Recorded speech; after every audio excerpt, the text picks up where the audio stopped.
This is the case briefing for Wieman versus Updegraff. The United States Supreme Court heard this case in 1952. This was an appeal case.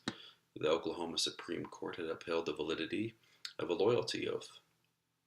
The loyalty oath was something that had to be taken by the staff that were employed by the state within 30 days of employment.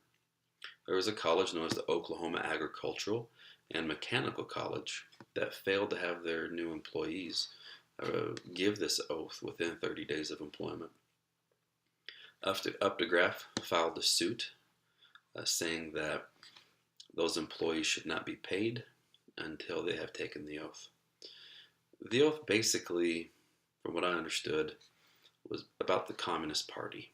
This was during the Cold War, and making sure that whoever they had employed had not been a part of the Communist Party and did not plan on being a part of the Communist Party and wasn't presently a part of the Communist Party.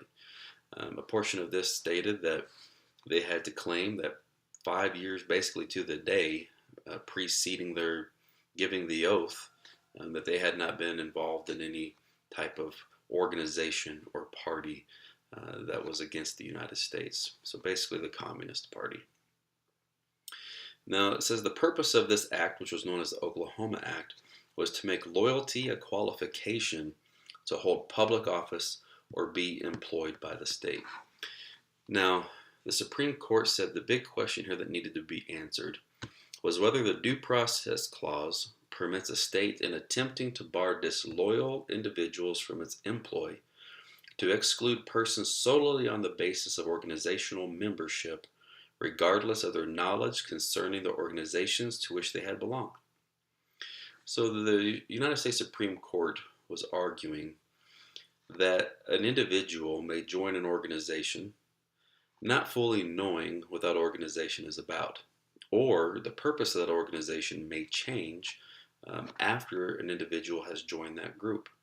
So with that, an individual that is unknowing of what that organization is about or things that change within that organization should not be held accountable for that necessarily, and that they should not be discriminated against in holding state employment because of being a part of that organization at that time.